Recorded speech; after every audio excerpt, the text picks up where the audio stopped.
Hello students आमे पढ़ुचे 9th class physical science रो सेकंड चैप्टर जार ना होची आम चारि पाखरे थिबा पदार्थ विशुद्धकी। तो यार गोटे वीडियो अपलोड हो जाइए, एटा होची पार्ट 2। तो आमे लास्ट क्लास रे कौन कौन सब पढ़थिले टिके मन पके नबा। आमे पढ़िथिले कोन आमे जहाको जेउ पदार्थ को आमे मिश्रण कहू ताहा प्रकृत रे विशुद्ध कि नाही, तो सेटा पढ़िथिले। तो मिश्रण केते प्रकार पढ़िथिले, गोटे हिला समजातीय मिश्रण आ गोटे हला असमजातीय मिश्रण पढ़िथिले। समजातीय मिश्रण को कौन कह जाए, द्रवण कह जाए। असमजातीय मिश्रण को कौन कह जाए, सस्पेंशन। तापर आमे आ गोटे पढ़िथिले आ गोटे पदार्थ जोटा होची कलर्ड रो द्रवण, एटा गोटे। तो तीनोटी आमे पढ़िथिले, गोटे हला द्रवण, गोटे सस्पेंशन आ गोटे आसला कलर्ड। द्रवण रो उदाहरण रे कौन कौन जीव सब, चीनी पानी, लुण पानी, जो जाक कि द्रव द्रावक रे कंप्लीटली द्रवीभूत हो जिवो। तापर सस्पेंशन उदाहरण कौन कौन, जो जाक रे द्रव द्रावक रे द्रवीभूत हेबो नाही, जेमति कि लुहा गुंड सहित चक गुंडर द्रवण।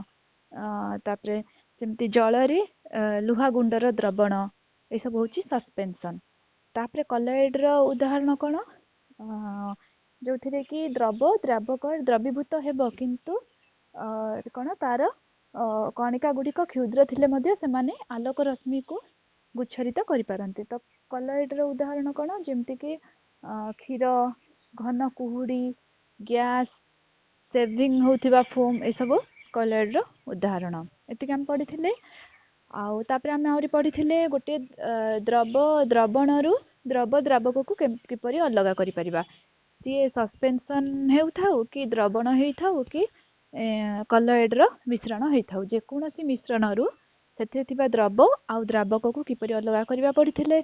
तो आमे केते सारे एग्जांपल भी मध्य पढ़िथिले। सेथिरे गोटे उदाहरण थिला काली रंगरू तमे रंजक किपरि कलेक्ट करिवो। तो काली रंगर आमे सेमती पढ़िथिले केमती, जेमती कि गोटे फ्लास्क नबो, ताउपरे गोटे चिना माटी नबो, सेथिरे फ्लास्क रे किछि पानी नबो, पानी देई ताकू पानी द्वारा ताकू हिट करेइबो काहाकू, से जो चिना माटीटी को, जा फल कि जते बेले गरम हेई साला परे सेथिरे कोन रंजक गुडी को बसी जिवो। एटा पढ़िथिले। से पद्धति को केंद्रा प्रसारण पद्धति कुहा जाए। सेहीपरि आमे पानी रु बाली को अलगा करिबा। तो फनेल गोटे फनेल नहीं जिबा, सेथिरे कोन करिबा, फनेल साहाय्य बा फिल्टर पेपर नेबा, से ता साहाय्य आमे पकई देबा। तो ऊपर बाली अंश रही जिवो, तळे पानी छाणी हेकी पळेइबो। ताकू कोन कुहा जाए, ताकू तमरो कुहा जाए परिश्रवण पद्धति। आउ कोन पढ़िथिले, जेमती क्षीर को मंथन करिले आमे सेथिरु सर को अलगा करिबा। क्षीर होची गोटे कलर्ड रो उदाहरण, जोथिरु कि आमे सर कलेक्ट करि परिबा। तो एटा मध्य तमरो गोटे कलर्ड रो उदाहरण। एटा मध्य गोटे प्रणाली जोठारु कि आमे क्षीररु सर को अलगा करि परिबा। तो सेमती आमे ऊर्ध्वपातन प्रणाली भी पढ़िथिले।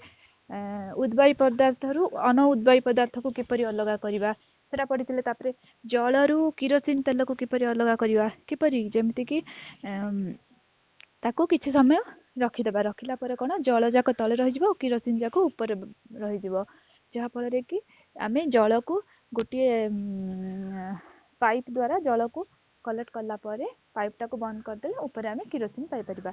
तो एई सब डिफरेंट आमे पढ़िथिले प्रणाली, जहा फल रे कि आमे मिश्रण रु द्रवरु द्रावक को आमे अलगा करि परिबा हैला। तो सेमिति आज पढ़िबा कोन,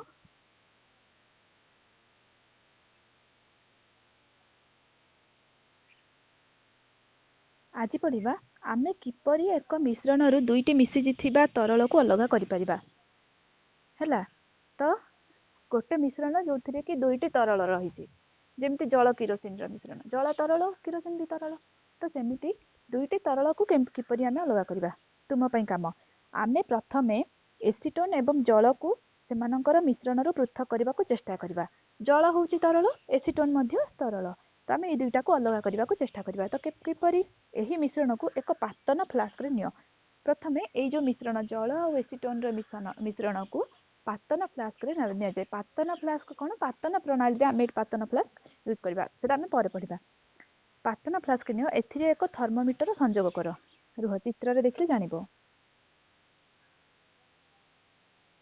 तो ये देख ये गोटे नहीं कौन एटा हूँ कौन पातन फ्लास्क एटा पातन फ्लास्क एथिरे गोटे थर्मोमीटर संजोग करा जायछि तापरे एथिरे गोटे नियाई एसीटोन रो गोटे ग्लास रे एसीटोन नियाई जो आमे पढ़ी सारे देखिबा हला ए चित्र 2.9 अनुसार उपकरण गुडी को सजा थर्मोमीटर ऊपर लक्ष्य रखी एही मिश्रण को धीरे धीरे गरम कर तापरे कौन मिश्रण टाको फास्ट गरम करिवो एसीटोन बाष्पीभूत होई कंडेंसन को चली जीवो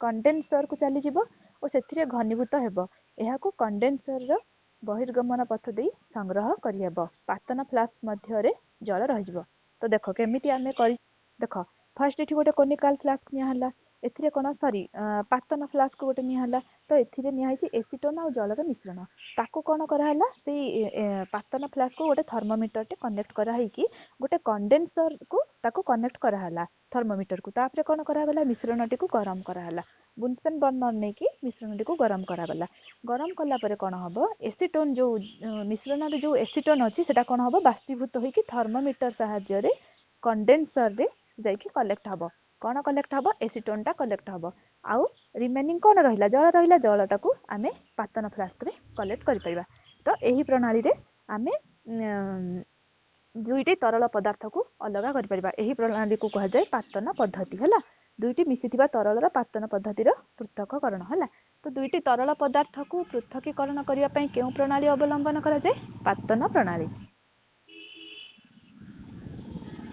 वर्तमान उत्तर दियो मिश्रण गरम हेबा को आरंभ होला बेले तुमे कोन देखिलो गरम हैला जते बेले सेते तुमे कोन देखिलो केउ तापमात्रा रे थर्मोमीटर रो पठनांक किछि समय पई स्थिर रहिला आगुरु पढिथिलो ना जते बेले तमे मिश्रण रो उदाहरण प्रथमे पढिथिलो सेते बेले कोन देखिथिलो फर्स्ट क्लास रे जते बेले पढिथिलो देखिथिलो ना किछि समय पई जो जते बेले जलर गलनांक और स्फुटनांक पढुथिलो गलनांक कठिन रु तरल अवस्था को हेबा पई गलनांक तरल रु गैसीय को हेबा पई स्फुटनांक तो सेते बेले तमे लक्ष्य करथिलो जे थर्मोमीटर जते बेले आमे तापमात्रा जते बेले जलटा गरम होउची बरफटा जते बेले गरम हेबा टाइम रे कोन कोन होउची सेते थर्मोमीटर रखिदिला किंतु थर्मोमीटर तापमात्रा बढ़ुची कि बढ़ुनी किंतु गोटे पर्टिकुलर टेम्परेचर जोठी कि पूरा बरफटा जल रे परिणत हो गला सडन टेम्परेचर थर्मोमीटर रे राइज करछि किंतु ता मध्य अवस्था रे कोन देखिथिलो जे थर्मोमीटर रो तापमात्राटा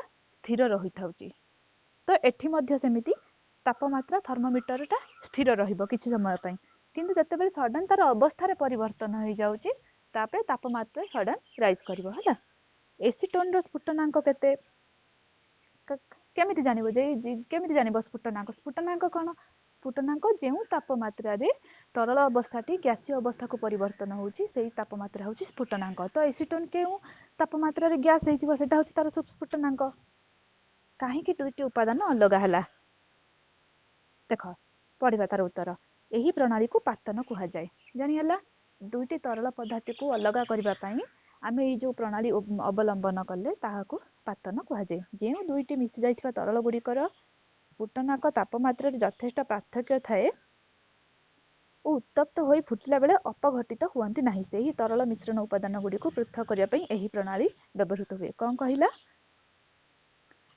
से कहिला पातन प्रणाली केते बेले व्यवहृत हुए कोन सब तरल पदार्थ को पृथकीकरण बेले पातन प्रणाली व्यवहृत हुए कि नाही काहेकि तो माने आगरु भी पढिछ ऊर्ध्वपातन प्रणाली रे मध्ये अलग करा जाय पारे तो पातन प्रणाली केते बेले व्यवहार हुए जेते बेले कि दुईटी तरल पदार्थर स्फुटनांक तापमात्रा मध्य रे बहुत पार्थक्य रही थाए जेपरि कि एठी हमें कोन नै जे दुईटी तरल पदार्थ जल और एसीटोन जलर स्फुटनांक तापमात्रा केते 100 डिग्री सेल्सियस सेमति एसीटोन रो स्फुटनांक जोटा सेटा बहुत कम जोटा कि एसीटोन शीघ्र बाष्पीभवन हो जाए पढ़िचे हमें शीघ्र तार एवापोरेट कर दिए एसीटोन तो किंतु जल को एवापोरेट हेबा पई केते तापमात्रा दरकार 100 डिग्री सेल्सियस हेले जल गैस रे परिणत होई थाए तो जेहेतु एई दुईटा जल और एसीटोन मध्य स्फुटनांक तापमात्रा बहुत पार्थक्य रहिछि तेणु एठारे पातन प्रणाली अवलंबन करागला सेमिति जेउ तरल पदार्थर स्फुटनांक तापमात्रा मध्य यथेष्ट पार्थक्य रही थाए सेही तरल पदार्थ को पृथकीकरण करिया पई आमे पातन प्रणाली अवलंबन करथाउ हला तापरे कहला ଯେଉଁମାନଙ୍କ ସ୍ଫୁଟନାଙ୍କ ମଧ୍ୟରେ ପାର୍ଥକ୍ୟ 25 କେଲଭିନ୍ ରୁ କମ୍ ଅଟେ ସେହି ପ୍ରକାର 2 ବା ଅଧିକ ତରଳ ଗୁଡ଼ିକର ମିଶ୍ରଣକୁ ଆଂଶିକ ପାତନ ପ୍ରଣାଳୀ ବ୍ୟବହାର କରି ପୃଥକ କରାଯାଇପାରିବ। ହେଲା, ଦେଖ ତାପରେ ପାତନ ତ ଜାଣିଲ, ଯେଉଁ ସ୍ଫୁଟନାଙ୍କ ତାପମାତ୍ରା ମଧ୍ୟରେ ଟେମ୍ପରେଚରଟା ବହୁତ ଡିଫରେନ୍ସ ରହିବ। ତାପରେ ଆଂଶିକ ପାତନ କ'ଣ, ଯାହା ମଧ୍ୟରେ ପାର୍ଥକ୍ୟ କେତେ 25 କେଲଭିନ୍ ରୁ କମ୍ ଅଟେ। ଦେଖ 25 ରୁ ଯଦି ଅଧିକ ହେଲା, 25 କେଲଭିନ୍ ରୁ ଯଦି ପାର୍ଥକ୍ୟ ଦୁଇଟି ତରଳ ମଧ୍ୟରେ ସ୍ଫୁଟନାଙ୍କ ପାର୍ଥକ୍ୟଟା ଯଦି 25 କେଲଭିନ୍ ରୁ ଅଧିକ ହେଲା, ପାତନ ପ୍ରଣାଳୀ ଦୁଇଟି ତରଳ ମଧ୍ୟରେ ଯଦି ସ୍ଫୁଟନାଙ୍କ ଟେମ୍ପରେଚର 25 କେଲଭିନ୍ ରୁ କମ୍ ରହିଲା, ସେଟାକୁ ପୃଥକୀକରଣ ପାଇଁ ଆମେ ଯେଉଁ ପ୍ରଣାଳୀ ବ୍ୟବହାର କରିବା ତାକୁ କହିବା ଆଂଶିକ ପାତନ ପ୍ରଣାଳୀ। ଫର ଏକ୍ସାମ୍ପଲ, ବାୟୁରୁ ବିଭିନ୍ନ ପ୍ରକାର ଗ୍ୟାସୀୟ ଉପାଦାନକୁ ଅଲଗା କରିବା। ହେଲା, ବାୟୁରେ ସବୁ ଯବକ୍ଷାରଜାନ, ଅମ୍ଳଜାନ, ଅଙ୍ଗାରକାମ୍ଳ, ଜଳୀୟ ବାଷ୍ପ ସବୁ ପ୍ରକାର ଗ୍ୟାସ ରହିଛି। ତ ବିଭିନ୍ନ ଗ୍ୟାସ ଅଲଗା କରିବା ପାଇଁ ବାୟୁରୁ ଆମେ ଆଂଶିକ ପାତନ ପ୍ରଣାଳୀ ଅବଲମ୍ବନ କରିବା। ତାପରେ ପେଟ୍ରୋଲିୟମ ଜାତୀୟ ଦ୍ରବ୍ୟ ଥିବା ଛୋଟ ଛୋଟ ଅଂଶ ବିଶେଷ ଅଲଗା କରିବା। ପେଟ୍ରୋଲିୟମରେ ଅଛି ପେଟ୍ରୋଲ, ଡିଜେଲ, ମହମ, ସବୁ ପ୍ରକାର କିରୋସିନ, ସବୁ ପ୍ରକାର ପଦାର୍ଥ ଅଛି। ତ ଏଟାକୁ ବି ମଧ୍ୟ ଅଲଗା କରିବା ପାଇଁ ଏହି ସବୁ ପଦାର୍ଥ ଗୁଡ଼ିକୁ ଆମେ ଆଂଶିକ ପାତନ ପ୍ରଣାଳୀ ଅବଲମ୍ବନ କରିବା। ତାପରେ ପଢିବା ଆମେ କିପରି ବାୟୁରୁ ବିଭିନ୍ନ ଗ୍ୟାସ ଗୁଡ଼ିକୁ ପାଇବା। ଆମେ ପଢିଲେ ବାୟୁରୁ ବିଭିନ୍ନ ଗ୍ୟାସ ଅଲଗା କରିବା ପାଇଁ ଆଂଶିକ ପାତନ ପଦ୍ଧତି ଅବଲମ୍ବନ କରିବା। ସେହିପରି ପେଟ୍ରୋଲିୟମ ଜାତୀୟ ଦ୍ରବ୍ୟରୁ ମଧ୍ୟ ପେଟ୍ରୋଲିୟମ ଜାତୀୟ ଦ୍ରବ୍ୟ ଗୁଡ଼ିକୁ ପୃଥକ କରିବା ପାଇଁ ଆମେ ଆଂଶିକ ପାତନ ପ୍ରଣାଳୀ ଅବଲମ୍ବନ କରୁଛେ। ତ ବାୟୁ ହେଉଛି ଏକ ସମଜାତୀୟ ମିଶ୍ରଣ। କାହିଁକି ସମଜାତୀୟ ମିଶ୍ରଣ? ଆମେ କିଛି ଅଲଗା କରିପାରୁଛେ କି ବାୟୁମଣ୍ଡଳରେ? ଏଟା ଅମ୍ଳଜାନ ଗ୍ୟାସ, ଏଟା ଅଙ୍ଗାରକାମ୍ଳ ଗ୍ୟାସ, ସେ ସବୁ ମାନେ ପରସ୍ପର ସହିତ ପୁରା ମିଶି ଯାଆନ୍ତି, ସେଥିପାଇଁ ସମଜାତୀୟ ମିଶ୍ରଣ। ଆଂଶିକ ପାତନ ପ୍ରଣାଳୀରେ ଏହା ମଧ୍ୟରେ ଥିବା ଉପାଦାନ ଗୁଡ଼ିକୁ ଅଲଗା କରାଯାଇପାରିବ। କାହିଁକିନା ବାୟୁମଣ୍ଡଳରେ ଯେଉଁ ଗ୍ୟାସ ମାନ ଅଛନ୍ତି, ଯେମିତିକି ଅମ୍ଳଜାନ, ଅଙ୍ଗାରକାମ୍ଳ, ଯବକ୍ଷାରଜାନ, ସବୁ ସେମାନଙ୍କ ମଧ୍ୟରେ ସ୍ଫୁଟନାଙ୍କ ତାପମାତ୍ରା ତାର ଡିଫରେନ୍ସଟା ହେଉଛି କେତେ? ତାର ଡିଫରେନ୍ସ ରହୁଛି ସେଟା ହେଉଛି 25 କେଲଭିନ୍ ରୁ କମ୍। ସେଥିପାଇଁ ସେଟାକୁ ପୃଥକୀକରଣ କରିବା ପାଇଁ ଆଂଶିକ ପାତନ ପଦ୍ଧତି ଅବଲମ୍ବନ କରିବାକୁ ହେବ। ତାପରେ କହିଲା ଚିତ୍ର 2.11 ର ପ୍ରବାହ ଚିତ୍ରରେ ଏହି ପ୍ରଣାଳୀର ସୋପାନ ଗୁଡ଼ିକ ପ୍ରଦର୍ଶିତ ହୋଇଛି। ଯେମିତିକି ଆମର ବାୟୁମଣ୍ଡଳରେ ବାୟୁ ଅଛି, ବାୟୁରେ କ'ଣ, ସେଥିରେ ଚାପ ବୃଦ୍ଧି ବା ତାପମାତ୍ରା ହ୍ରାସ ଦେଲେ ସେ ସଂକୁଚିତ ଓ ଥଣ୍ଡା ହେବ। ହେଲେ କ'ଣ ହେବ, ସେଟା ବାୟୁଟା ତରଳ ବାୟୁରେ ହେବ। ତରଳ ବାୟୁକୁ ପୁଣି ଆଂଶିକ ପାତନ ସ୍ତମ୍ଭରେ ଧୀରେ ଧୀରେ ଗରମ ହେବାକୁ ଦିଅ। ତାପରେ ଗ୍ୟାସ ଗୁଡ଼ିକ ଭିନ୍ନ ଭିନ୍ନ ଉଚ୍ଚତାରେ ଅଲଗା ହେବେ। ତ ଏ ପ୍ରବାହ ଚିତ୍ର ମନେ ରହିଲା। ତାପରେ ଏଠି ଅକ୍ସିଜେନର ସ୍ଫୁଟନାଙ୍କ ହେଉଛି -183, ଆର୍ଗନର ସ୍ଫୁଟନାଙ୍କ -186, ନାଇଟ୍ରୋଜେନର ସ୍ଫୁଟନାଙ୍କ -196। ତ ସେମାନଙ୍କର ଶତକଡ଼ା ଆୟତନ କେତେ? ଅକ୍ସିଜେନର 20.9%, ଆର୍ଗନର 0.9% ଆଉ ନାଇଟ୍ରୋଜେନର 78.1%।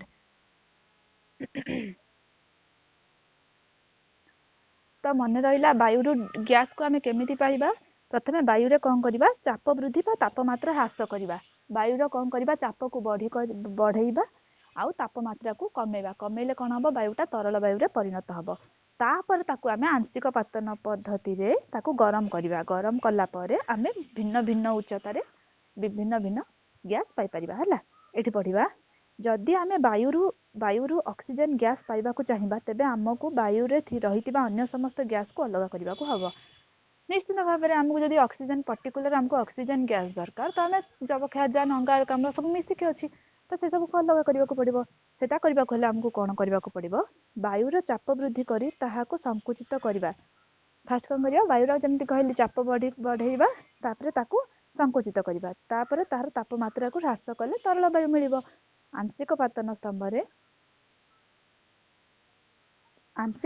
ସ୍ତମ୍ଭରେ ତରଳ ବାୟୁକୁ ଧୀରେ ଧୀରେ ଗରମ କଲେ ବାୟୁରେ ଥିବା ଗ୍ୟାସ ଗୁଡ଼ିକୁ ସେମାନଙ୍କ ସ୍ଫୁଟନାଙ୍କ ଅନୁସାରେ ଭିନ୍ନ ଭିନ୍ନ ଉଚ୍ଚତାରେ ଅଲଗା ହୋଇଯିବେ। ତ ବାୟୁରେ ତମକୁ କ୍ୱେଶ୍ଚିନ୍ ପଚାରିବ, ବାୟୁରେ ଅମ୍ଳଜାନକୁ ଅଲଗା କରିବାକୁ ତମେ କିପରି ପ୍ରଣାଳୀ ଅବଲମ୍ବନ କରିବ? ପ୍ରଥମେ ବାୟୁକୁ ଚାପ ପ୍ରୟୋଗ କରିବ। ଚାପ ପ୍ରୟୋଗ କଲା ପରେ ସିଏ କ'ଣ ହେବ? ସଂକୁଚିତ ହେବ। ସଂକୁଚିତ ହେଲା ପରେ ତାକୁ ତାପମାତ୍ରା ହ୍ରାସ କରିବ। ହ୍ରାସ କରିଲେ ସିଏ କ'ଣ ହେବ? ତରଳ ବାୟୁରେ ପରିଣତ ହେବ। ତାପରେ ତରଳ ବାୟୁକୁ କ'ଣ କରିବ? ଆଂଶିକ ପାତନ ସ୍ତମ୍ଭରେ ତାକୁ କ'ଣ କରିବ? ଧୀରେ ଧୀରେ ତାପମାତ୍ରା ତାର ବଢ଼େଇବ ବା ଗରମ କରିବ। ଗରମ କଲା ପରେ ବିଭିନ୍ନ ସ୍ଫୁଟନାଙ୍କ ତାପମାତ୍ରାରେ ବିଭିନ୍ନ ପ୍ରକାର ଗ୍ୟାସ ପାଇପାରିବ। ସେହିପରି ଅମ୍ଳଜାନ ଗ୍ୟାସ ମଧ୍ୟ ତମେ କଲେକ୍ଟ କରିପାରିବ। ବୁଝିହେଲା? ତାପରେ ପଢିବା ଆମେ କିପରି ଅଶୁଦ୍ଧ ନମୁନାରୁ ବିଶୁଦ୍ଧ କପର ସଲଫେଟ୍ ପାଇବା। ତ ଗୋଟେ ଅଶୁଦ୍ଧ ନମୁନା ମାନେ କ'ଣ, କିଛି ଗୋଟେ ମିଶ୍ରଣ ଅଛି, ମିଶ୍ରଣରେ ଅଶୁଦ୍ଧ ମାନେ କିଛି ଗୋଟେ ମିକ୍ସ ହେଇଯାଇଛି, କଣ୍ଟାମିନେଟ୍ ମିକ୍ସିଂ ହେଇଯାଇଛି, ଯୋଉଟାକି ବିଶୁଦ୍ଧ ନୁହେଁ, ସେଠାରୁ ଆମେ ବିଶୁଦ୍ଧ କପର ସଲଫେଟ୍ ପାଇବା। ମାନେ ତାର ମାନେ କ'ଣ ବୁଝୁଛ, କପର ସଲଫେଟ୍ଟା ଅଶୁଦ୍ଧ ମାନେ ବିଶୁଦ୍ଧ ଯୋଉଟା ନୁହେଁ, ତା ସହିତ କିଛି ଗୋଟେ ମିଶି ଯାଇଛି, କିନ୍ତୁ ଆମକୁ ବିଶୁଦ୍ଧ କପର ସଲଫେଟ୍ ସେଥିରୁ କାଢ଼ିବାକୁ ଅଛି। ବୁଝିହେଲା? ତ ଆମେ ସେଇ ବିଶୁଦ୍ଧ କପର ସଲଫେଟ୍ଟି କିପରି କାଢ଼ିପାରିବା ଦେଖ। ପ୍ରଥମେ ଏକ ଚିନା ପାତ୍ରରେ କିଛି ଅଶୁଦ୍ଧ କପର ସଲଫେଟ୍ର ନମୁନା ନିଅ। ମାନେ ଗୋଟେ ଚିନା ପାତ୍ରରେ କପର ସଲଫେଟ୍ର ନମୁନା ନେବ, ଯେଉଁଥିରେ କିଛି କପର ସଲଫେଟ୍ ସହିତ କିଛି ଗୋଟେ ମିଶି ଯାଇଛି। ଏହାକୁ ସର୍ବନିମ୍ନ ପରିମାଣର ଜଳରେ ଦ୍ରବୀଭୂତ କର। କ'ଣ କରିବ? କପର ସଲଫେଟ୍ ନେଲ, ଅଶୁଦ୍ଧ କପର ସଲଫେଟ୍ଟା ନେଲ, ତାରେ କ'ଣ କରିବ? କିଛି ଜଳ ନେବ, ସର୍ବନିମ୍ନ ବହୁତ କମ୍ କ୍ୱାଣ୍ଟିଟି ଜଳ ନେବ। ଏଥିରେ ଅପଦ୍ରବ୍ୟ ପଦାର୍ଥ ଗୁଡ଼ିକୁ ଛାଣି ବାହାର କରିଦିଅ। ତାପରେ ତାକୁ କ'ଣ କରିବ? ଛାଣିଦେବ। ଛାଣି ଦେଇକି ଅପଦ୍ରବ୍ୟ ପଦାର୍ଥ ଗୁଡ଼ିକୁ ବାହାର କରିଦେବ। ବୃକ୍ତ ଦ୍ରବଣ ପାଇବା ପାଇଁ କପର ସଲଫେଟ୍ ଦ୍ରବଣରୁ ଜଳକୁ ବାଷ୍ପୀଭୂତ କର। ତାପରେ କ'ଣ କରିବ? ଯେଉଁ ସେଥିରେ ଯେଉଁ ଅଶୁଦ୍ଧ କପର ସଲଫେଟ୍ ସହିତ ଆଉ କିଛି ମିଶିକି ଅଛି, ଯେହେତୁ ସେଟା ଅଶୁଦ୍ଧ, ତ ସେ ଯାକ ତମେ ଛାଣିକି କାଢ଼ିଲା ପରେ ଯେଉଁ ଦ୍ରବଣଟି ରହିଲା, ସେଥିରେ କପର ସଲଫେଟ୍ ଦ୍ରବୀଭୂତ ହେଇଯାଇଛି, ତ ସେଟା କ'ଣ କରିବ? ତାକୁ ତମେ ବାଷ୍ପୀଭବନ କରିବ। ଯେମିତି ଆମେ ଲୁଣ ପାଣିରୁ ଲୁଣ ଅଲଗା କରୁଛେ, ତ ସେହିପରି ବାଷ୍ପୀଭୂତ କର। ଦ୍ରବଣକୁ ଏକ ଫିଲ୍ଟର କାଗଜ ଦ୍ୱାରା ଘୋଡ଼ାଇ ଦିଅ ଓ ଦିନକ ପାଇଁ ହଲଚଲ ନ କରି ଘର ତାପମାତ୍ରାରେ ଧୀରେ ଧୀରେ ଥଣ୍ଡା ହେବାକୁ ଛାଡ଼ିବ। ତାପରେ କ'ଣ କରିବ? ଦ୍ରବଣଟାକୁ ଗୋଟେ ଘରେ ରଖିଦେବ, ତାକୁ ବିଲକୁଲ ଡିଷ୍ଟର୍ବ କରିବନି। ସେଇ ଦ୍ରବଣଟିକୁ ଗୋଟେ ଫିଲ୍ଟର କାଗଜ ଘୋଡ଼େଇକି ତାକୁ ଗୋଟେ ଘରେ ରଖିଦେବ। ତାପରେ କ'ଣ? ଚିନା ପାତ୍ରରେ ତୁମେ କପର ସଲଫେଟ୍ର ସ୍ଫଟିକ ପାଇବ। ତାପରେ କ'ଣ କରିବ? କପର ସଲଫେଟ୍ର ସ୍ଫଟିକ କେଉଁଠି ପାଇବ? ଚିନା ମାଟିରେ କପର ସଲଫେଟ୍ର ସ୍ଫଟିକ ପାଇଯିବ। ହେଲା? ତ ଏଇ ପ୍ରଣାଳୀରେ ତମେ ଯେଉଁ ସ୍ଫଟିକ ପାଇଲ, ସେଇ ପ୍ରଣାଳୀକୁ ସ୍ଫଟିକୀକରଣ କୁହାଯାଏ। ଏଇ ପ୍ରଣାଳୀଟା ତୁମେ ନିଜେ ବି ପରୀକ୍ଷା କରିପାରିବ। ତୁମେ ଆଗକୁ ପଢ଼ିବ ଯେତେବେଳେ କଲେଜ ଲେଭଲରେ, ତମେ ଏଇଟାକୁ ତମେ ପ୍ରାକ୍ଟିକାଲି ନିଜେ ମଧ୍ୟ କରିବ। ଯେ ଗୋଟେ ଦିନ ତମେ ତାକୁ ରଖିଦେବ, ରଖିଲା ପରେ ତା ପରଦିନ ଆସିକି ଦେଖିବ ଯେତେବେଳେ, ସିଏ ସ୍ଫଟିକ ହେଇକି ଚିନା ମାଟିରେ ତଳେ ବସି ଯାଇଥିବ। ହେଲା? ଏଇ ପ୍ରଣାଳୀକୁ ସ୍ଫଟିକୀକରଣ କୁହାଯାଏ। ତ ବିଭିନ୍ନ ପ୍ରଣାଳୀ ପଢ଼ିଲ, ଊର୍ଦ୍ଧ୍ୱପାତନ, କେନ୍ଦ୍ରା ପ୍ରସାରଣ, ତାପରେ ତମର ପରିସ୍ରବଣ, ତାପରେ ସ୍ଫଟିକୀକରଣ, ପାତନ, ଆଂଶିକ ପାତନ।